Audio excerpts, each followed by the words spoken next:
My name is Vern. Join the channel. We cover JW World News and we give you the rest of the story.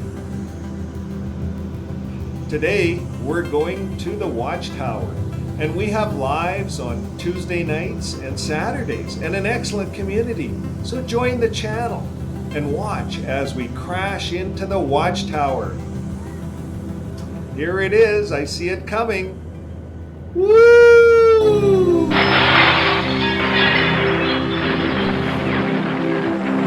Join us as we report in on the Watchtower.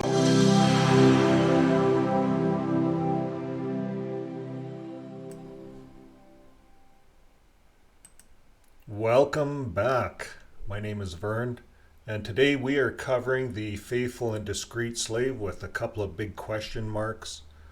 Who are they? We're going to look at that subject, and we're going to look at how they view themselves. We're going to get right into this with Jeffrey Winder. He's giving the talk, The Light Gets Brighter. And this is what Jehovah's Witnesses have said, and they're really putting forth is, we don't have all the answers. We're infallible. But we're the faithful slave. And they put in front of the audience, us, they put it in front of me for 30 years, that there is something special. But when I was in it, the faithful slave was just a faithful slave. It wasn't something that we thought about. But today, the faithful slave, they're all individual rock stars. And we're going to take a look at one of the rock stars. His name is Jeffrey Winder. He's one of the latest rock stars that they brought on. And they had to get rid of one of the old rock stars. He had an alcohol problem, so they got him out. And we don't know the whole story there, but as it comes out, it will be brought to light, because nothing is hidden, folks. Nothing is hidden. But today we're going to look at how we were blinded, how I was blinded for many years about this whole faithful slave. What is it? As a Jehovah's Witness, I never ever looked into it. Just accepted it. Just believed it. And a lot of times we believe with blind faith. Wasn't it the ancient Bereans, Paul said, to be like? To investigate and look at things? Well, folks, that's what we're going to do today. We're going to investigate this faithful and discreet slave, who they really say that they're not much. They make mistakes. Things are changing. And it sounds to me like they're making a lot of excuses because the end didn't come yet, like their prophesied end. And these guys have been prophesying the end was going to come since 1914. And then 1928, 1948, 1975, year 2000, they thought it was going to be a time, a landmark. Nothing. And then lately it was any day now. But they got rid of that guy who blew out the match, Tony Morris. So now, why are they taking this backseat approach? And they seem to be putting out mixed messages. They're going back into Bible prophecy, and we're not going to look at a lot of this stuff, but we're going to skim through it, and they'll look at how it was in Jesus' day and how they got together and figured out how they were going to teach the Gentiles. Well, what they're saying is, the light was getting brighter for them. Well, no, it wasn't. They were forming Christianity, for crying out loud. We all know that. The Bible goes from the Old Testament to the New Testament. And this is the other thing. They make it look like Jesus prayed to Jehovah. And they use Jehovah's name. I'm going to show that here in their Bible. But 238 times they insert Jehovah, the word Jehovah, into the New Testament. But nowhere in the New Testament can it be found in any manuscripts the word YHWH or Jehovah, the Tetragrammaton. Nowhere. So I'm going to show you how the Watchtower actually admits that they insert this, and they do it because they want to do it. This is your faithful slave. To me, this is an angel of light speaking in behalf of someone else that's not God or Jesus. This is what we would call an angel of light. So we have to be careful. We have to really research this stuff. And let's take a look at this fella, Jeffrey Winder. We'll put him on the screen here. Here he is.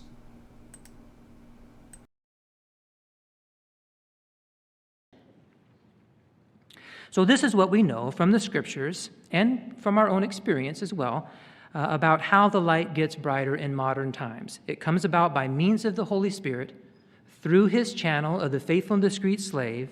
He reveals it gradually and at a time that it is needed.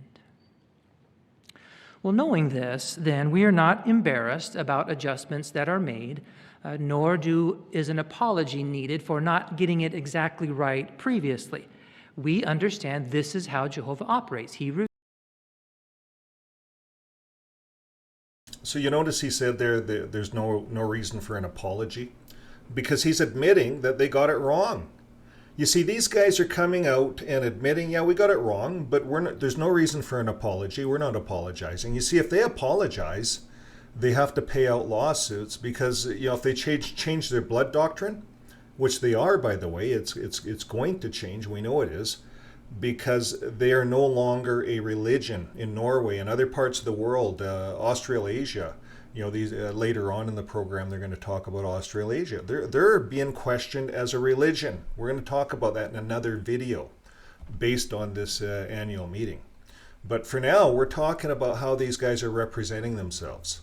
And they're representing themselves that they're not going to apologize for anything, because as soon as they apologize for the two-witness rule, which they've had wrong, you see, they may change that, but they're going to say that it's Jehovah's light has gotten brighter. We're not going to apologize. Soon as they apologize, they have to pay out legal bills, lawsuits. And this is very carefully worded. Let's just rewind that a bit. See, a very important part here. Is an apology needed for not getting it exactly right previously? We understand this is how Jehovah operates. He reveals matters gradually when it is needed. And also, the governing body is neither inspired nor infallible, and so it can err in doctrinal matters or in organizational direction.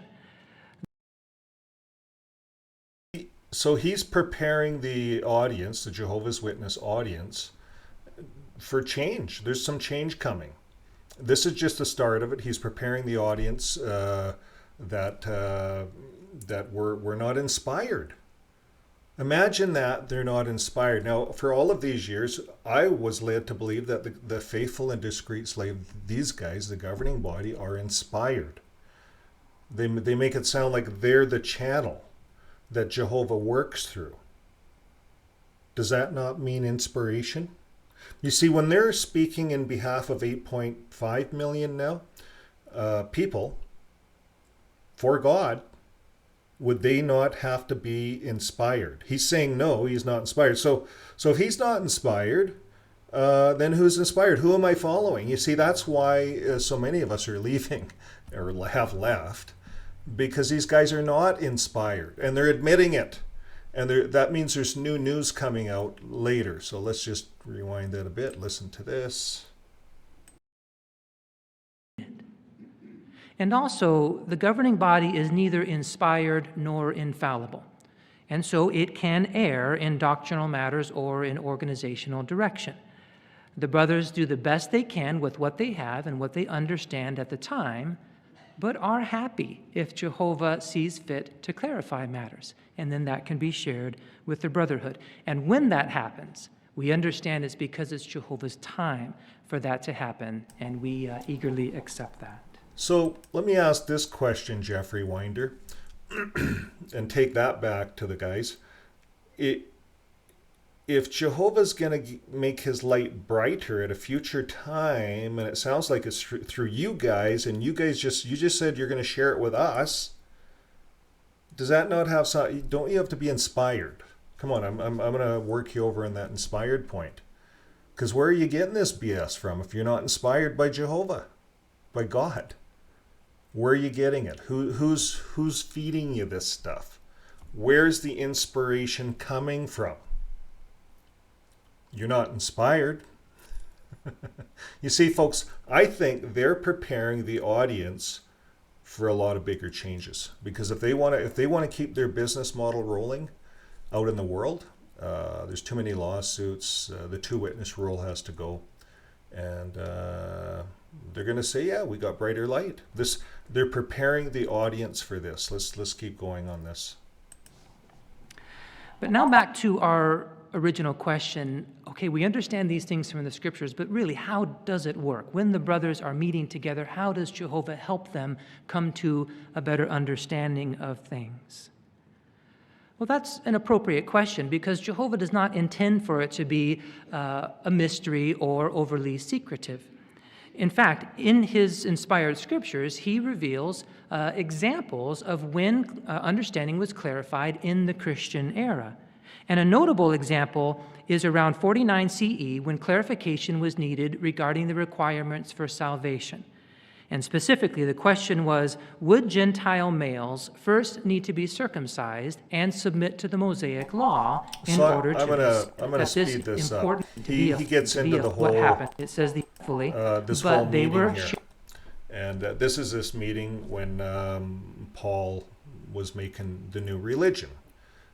This is 50 years after Jesus. And Paul's... no, it isn't. I'm sorry. Erase that. But it's when they're starting to make the new religion, and they're going out to the Gentiles, and they sent the 70 others, and they're going to the Gentiles. And, well, a lot of the Jews still had the Jewish practices, and I thought it was Paul. We could listen to the whole thing, but they made some changes to make the Christian religion. It was a Jewish religion, and then they converted to a Christian religion, and they said, look, there's a few things that we're not going to abide by or that we'll agree to, the blood thing, the strangled meats, and the fornication. And if you really read into that, folks, and we're not going to do it on this video, the blood thing is an interesting one because the blood thing, they couldn't take the blood, from an idol or anything like that, but yet they could eat in the markets a strangled animal if it's sold in the market. It's not bled properly. It does say that in the scriptures. So we'll bring that out on another video. But for now, these guys are just going on to say in this century they made a whole pile of changes. Well, they did. They went from a Jewish religion to a Christian religion, and then the Bible came about.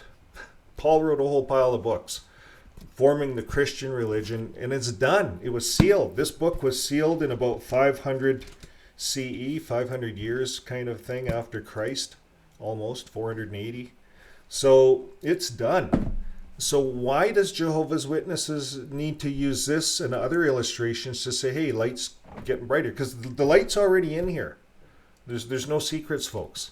It's just that Jehovah's Witnesses have added a whole pile of burdens to people, the blood sacrifice, blood transfusion. They got involved. And now they're realizing that they have to get uninvolved. So they're going to make it look like they're having this meeting like in first century. And there was no prohibition against the blood. They've read into this. They read into this two-witness rule to hide pedophilia in the congregation. The scriptures do not support that anywhere. And so now they're getting called out. They're getting called out in the courts. The religions are getting called out. So here, this is just a typical religion doing damage control to its members and showing we have to change the light. We'll carry on here. Sharing their thoughts and opinions about the different sides of the issue. And in verse 7, Peter stands. And maybe this is the point that is reflected in our artwork here. And Peter begins to speak and relates his comments based on his real-life experience with Cornelius. So they're considering some facts. And if you look at verse 12, Peter's words strike a chord because the entire group becomes silent. And in this we see humility, don't we? Because none of the brothers were trying to force. He applies Amos 9, 11, and 12, saying that Jehovah would turn in verse 12. We can see they're just Holy using Spirit a lot of examples to show how and that people had meetings is the decision back in the Bible times. At times when there is unanimous accord with Amos involved in attacks, unsure where to go, or that's kind of it. So now I'm gonna get out of here, and we're gonna look at the where are we here? I'm gonna go full screen here, and we're gonna look at Mark. Okay.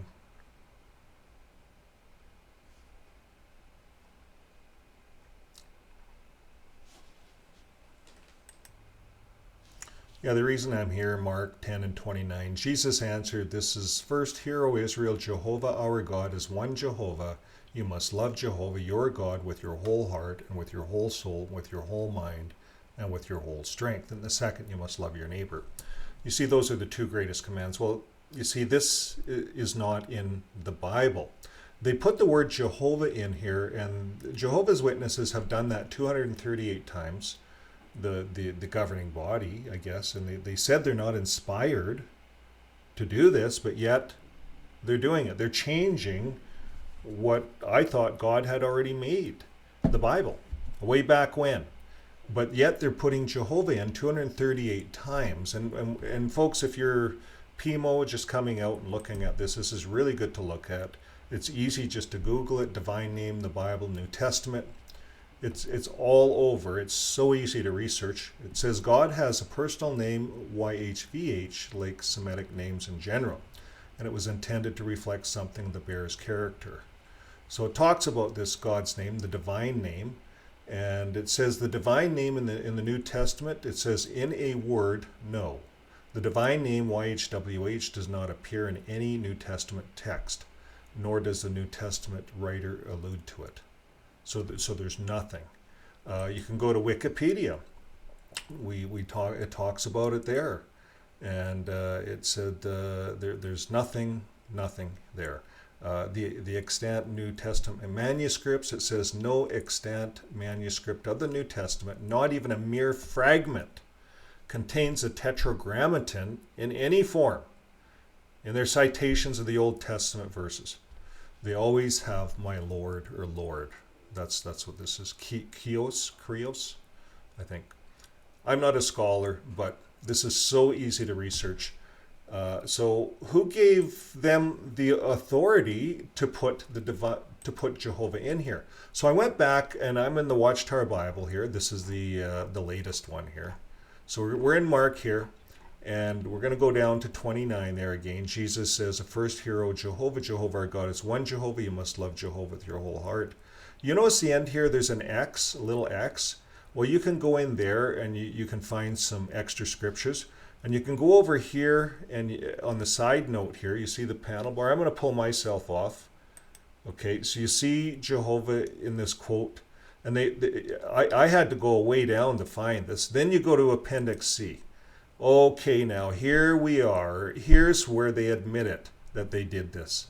The restoration of the divine name of the New Testament. So they took it upon themselves, and I want to put myself on here, and they're not inspired. They admit it. And they took it upon themselves to change this.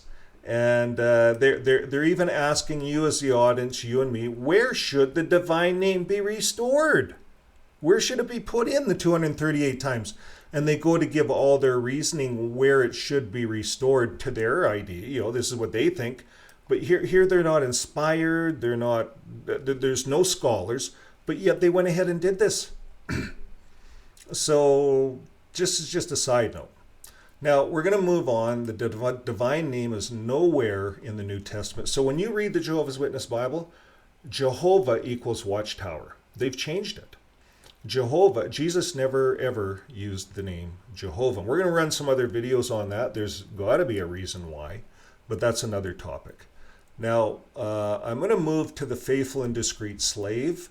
They get it. We'll look at their Bible, their Watchtower Bible, and it's this one here.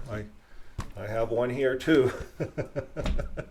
So now you go to their Bible, Matthew 24 and 45. And it's right here. Who really is the faithful and discreet slave, whom his master appointed over his domestics to give them their food at the proper time?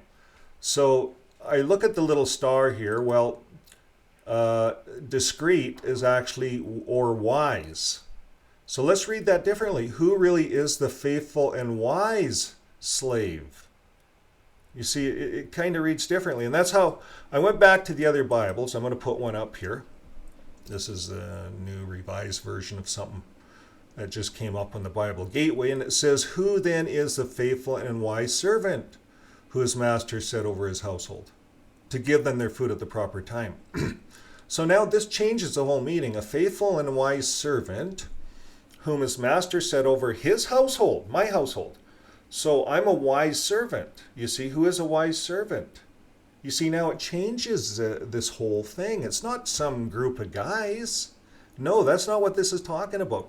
And it's an illustration anyways. It's not a prophecy.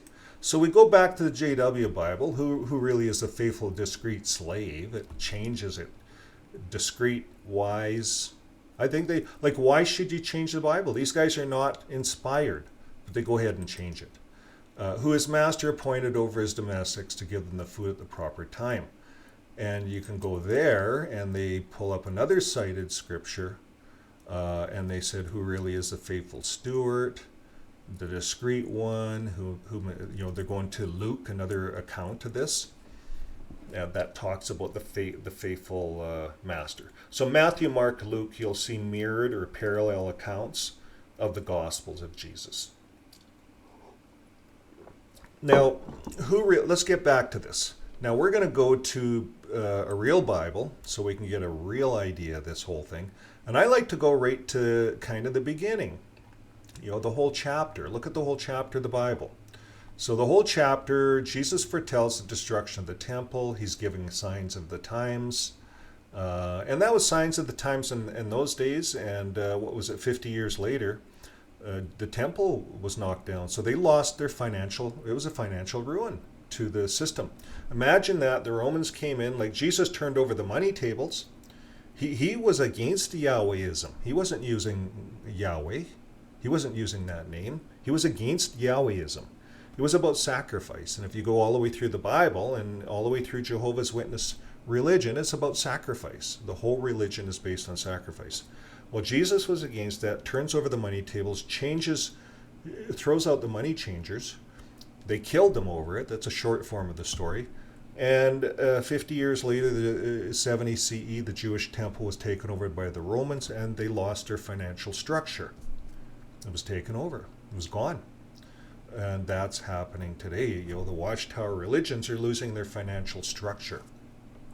So now, the abomination of desolation, that's another discussion. The coming of the Son of Man and the lessons of the fig tree. These are all lessons. Jesus gave parables and illustrations. And then he says, no one knows the hour and the day. Now, Jehovah's Witnesses have been preaching that they knew the hour and the day back in 1914, even back in 1878. Russell and Barber were working on the end times. So these guys have a history of preaching the end times, but Jesus says, no one knows. He says, as the days of Noah, and what I noticed lately here, the Jehovah's Witnesses are trying to use Noah like he was a preacher of a doomsday message. And that's not true. It says, for as in the days of Noah, so will it be in the coming of the Son of Man. In those days before the flood, they were eating and drinking, marrying, giving marriage, just like they're doing in the Kingdom Hall today, until the day came when Noah entered in. They were unaware. Here's the point, folks. They were unaware. And if we go to the Jehovah's Witness Bible, that's verse 39. Well, let's look at what verse 39 here says. See if they change it. It says, and they took no note. There's a difference. Jehovah's Witnesses added this in, and they took no note. You see, if he was out preaching and they took no note, you see, now it fits their narrative. You see, they want to make they want to turn the New Testament into like a Jewish book where you had to work. You had to go out and you had to sacrifice animals. Jesus turned over the money tables. No more of that. No more sacrificing animals. He says it's a gift. We're done. Story's over.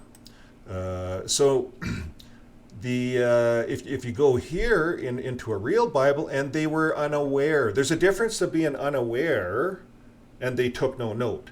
You see, when people are unaware, they're carrying on, they're getting married, they're going to the Kingdom Hall, they're unaware of what's happening. You see, what's happening to the Watchtower organization right now is it's being attacked at all four pillars, all the corners, by legal battle after legal battle after legal battle against CSA. It's in the news. They're telling the members it's all from the devil. The media's from the devil. The governments are from the devil. Everything's from the devil.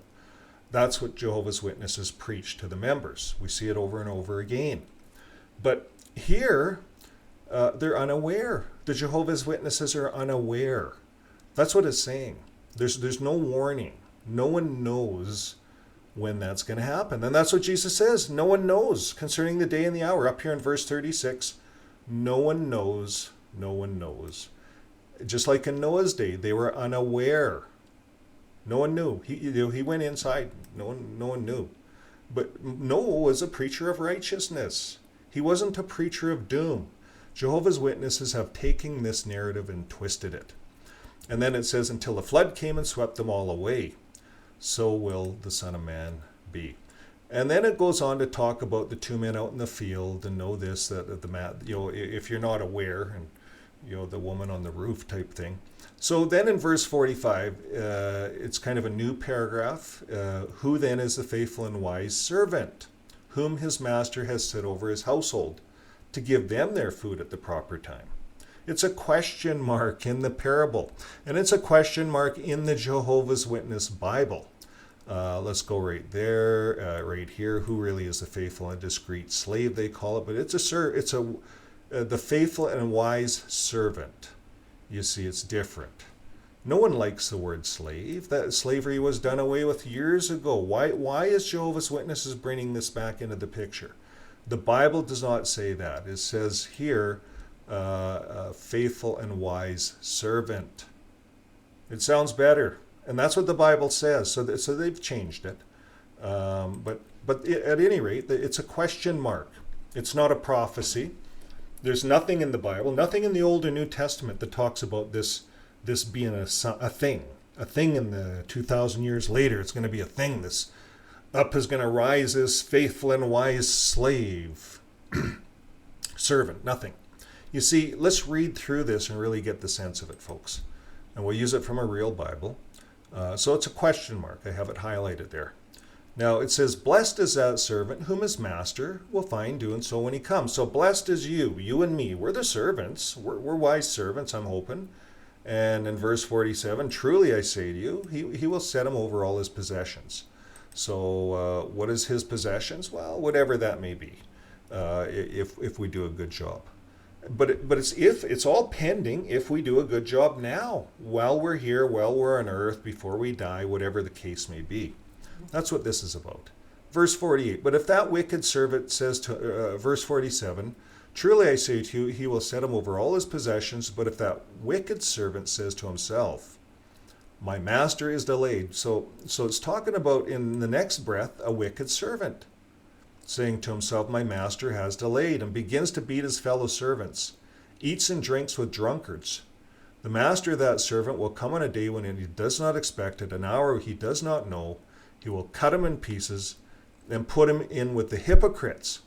And that is a place where the weeping and the gnashing of his teeth will be. So let's look at this. This is such an important passage. You see, the Watchtower only focuses on these words, faithful and discreet slave, faithful and wise servant. They don't focus on anything else. That's all they focus on. And you'll see in a lot of their citations, it's ... faithful and discreet slave. And all they're trying to make a thing out of something that's a nothing. This is a nothing, but an illustration. So if you're a faithful and wise servant, you're going to be doing what your master wants you to do, right? So if you think of it like a business, and you're in charge of the business, and your master goes on holidays and he comes back, and you followed all the rules, the business is going to be running, right? He'll give you more to do. He'll maybe make you a manager of the business, or maybe make you a shareholder of the business. Masters aren't going to live forever either, so someone has to take over the business. Think of it more that way. And that's kind of what Jesus was talking about. He left, went on holidays, came back, and what's going on with the business. Now, if you've ever run a business, you can attest to what's going on in your business when you're away. Here's what's happening. Verse 47, truly I say to you, he'll set him over all his possessions if he does a good job. Verse 48, but if that servant, and he calls him a wicked servant. So you go on holidays and your servant, he's wicked. And he says to himself, my master's delayed. He's gone on holidays. He can't. His plane couldn't get out. He's trying to get out of Israel, let's say. You can't get a plane out of Israel right now. He's delayed, and he begins to beat his fellow servants. So the master's delayed, and I'm in charge. He might never get out of Israel. I might own this show. He's delayed. I'm going to beat these guys into submission. So I go out and beat them. I'm going to disfellowship a few of them. That guy's an apostate. I'm going to give a really strong public talk here. And I'm a rock star. I'm one of the 9 anointed members, and I can get up and tell it the way I see it. And I'm going to beat the heck out of them. And that's what's happening in the Watchtower. They're beating the heck out of the servants. It's going on, has been going on for a while. So they beat their fellow servants. And let's look at this one. Eats and drinks with drunkards. It's come out, Tony Moritz. He's a drunkard. We don't know the whole story. There's some suppositions that he got in a car accident while he was drunk. We don't know if that's true, but it's a supposition. I haven't seen that one. But it would make sense because we caught him on film buying $1,000 worth of scotch at the liquor store. And when you look at these guys, these governing body members, you look at them in the videos, they look swelled up, and that's a sign of maybe drinking too much alcohol when you do the research on that one.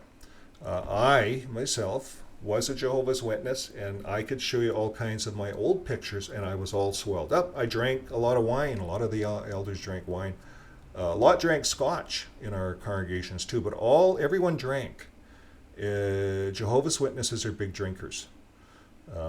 So anyways, what happens? The wicked servant in verse 48 says to himself, my master, he's delayed, he's in Israel, couldn't get a plane out, beats the workers, the fellow servants, right?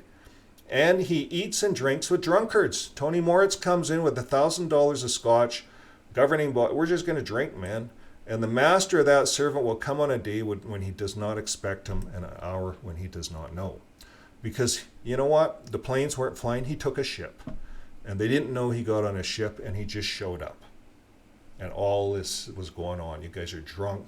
You guys are drinking half the time. You guys are claiming that you're God, and you're not God. You're claiming that you own the place, and you don't. Well, what's going to happen? Well, here's what's going to happen. Verse 51, they will...